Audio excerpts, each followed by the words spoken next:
جس کے لیے کائنات بنائی. عائشہ بھوک بڑی لگی. حضرت عائشہ رونے لگی. یا رسول اللہ، آپ یوں ہاتھ اٹھائیں گے اور آپ کے لیے سب کچھ آ جائے گا، آپ مانگتے کیوں؟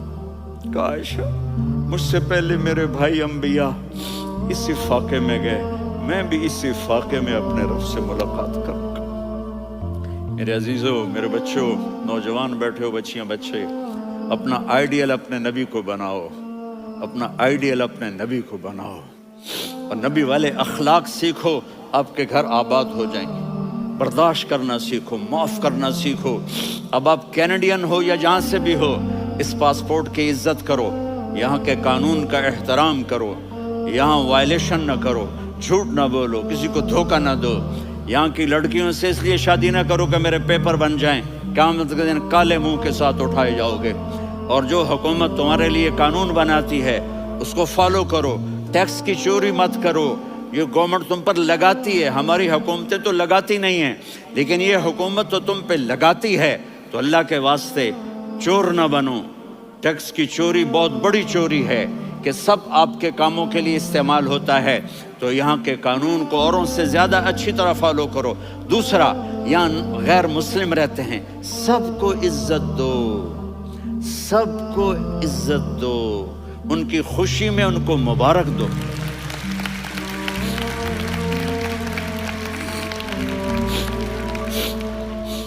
وہ ان پہ غم آئے تو جا کے ان کے دکھ درد کو بانٹو. وہ بیمار ہو جائیں تو ہاسپٹل پوچھنے جاؤ. وہ مر جائیں تو گھر والوں سے جا کر افسوس کرو. تب جا کر وہ اسلام کے لیے سوچیں گے کہ یہ کون ہے محبت کرنے والے، ہمدردی کرنے والے. ہم اپنے ہی کنویں میں گھوم رہے ہیں مینڈک کی طرح. کس طرح بات آگے جائے گی جب تک وہ ہمارے اخلاق نہیں دیکھیں گے، ہماری محبت نہیں دیکھیں گے، ہماری خدمت نہیں دیکھیں گے. کتنے یہاں اولڈ ہومز بنے ہوئے ہیں، چکر لگایا کرو. جا کے صرف ایک سمائل دے دو تو اس بوڑھے کا سارا دن اچھا گزر جائے گا. کتنے کرنے کے کام ہیں. اگر آپ کے پاس کینیڈین پاسپورٹ ہے تو اب پاکستان میں جائیدادیں نہ بناؤ، یہاں اپنا سب کچھ خرچ کرو. وہاں کاروبار نہ کرو، یہاں کاروبار کرو. ادھر زکوٰۃ نہ دو، ادھر زکوٰۃ دو. یہاں بھی بہت زکوٰۃ کے مستحق لوگ آپ کو ملیں گے. یہاں خرچ کرو.